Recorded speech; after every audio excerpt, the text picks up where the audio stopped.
Rand Paul released his tax proposal since he's running for president, and he discussed it on Fox News. Take a look. You are planning one of the biggest blow-ups to the tax code to date. Explain this new flat tax system that would actually, you say, create the most fair tax program for all Americans in our history. Why is that?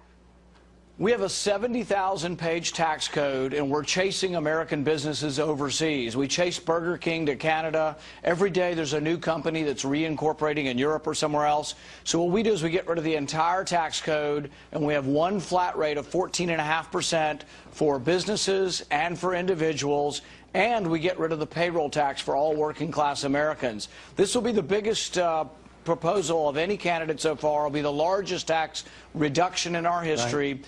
And let's have the debate in our country where money is better spent. Is it better spent by the people who earned it, or is it better spent sending it to Washington? And so you say it'll create 2 million more jobs. You also say, though, that no deductions, correct?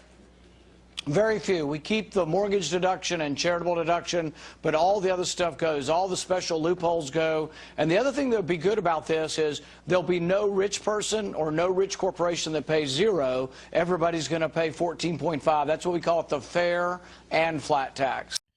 It's really important to have a discussion about the flat tax and about his proposal, because I think the flat tax is one of those policies that really can dupe over a lot of well-meaning people who actually are on the side of the middle class and the poor, and they just want an easier life and a better life for them.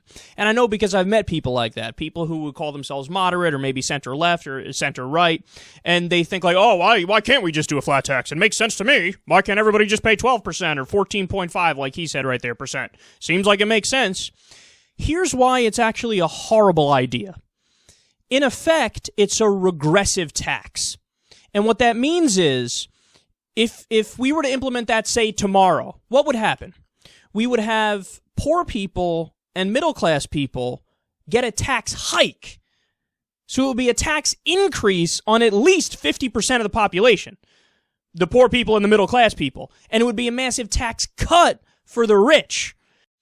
If you were to implement a flat tax, in theory, while it sounds good to a lot of people, like, oh, it makes it simple. No, but it's going to raise your taxes. If you make less than like $40,000 or $50,000, it is going to effectively raise your taxes. So all this talk that the Republicans do about, we're looking out for the little guy, we're for the blue-collar worker, we care about the construction guy, that's who we're for. We want to cut their taxes and let them buy more stuff. But no, that's not what you want to do, because, again, if you look at the tax experts, if you look at the economists, if you look at the analysts, they say this is an effective tax hike on those people, and you're only cutting it for the rich.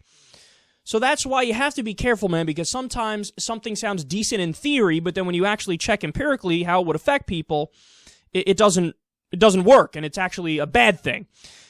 Also, look at Steve Doocy there. He literally clapped when Rand Paul said, flat tax! He's like, oh! Now, that's Fox News' idea of fair and balanced. You clap for the Republican presidential candidates. Now, to be fair, I'm sure that there's a segment where they had on Bernie Sanders, and when he said free healthcare, they go, ah, yes, free healthcare, wonderful, wonderful. Oh, that's right, that didn't happen.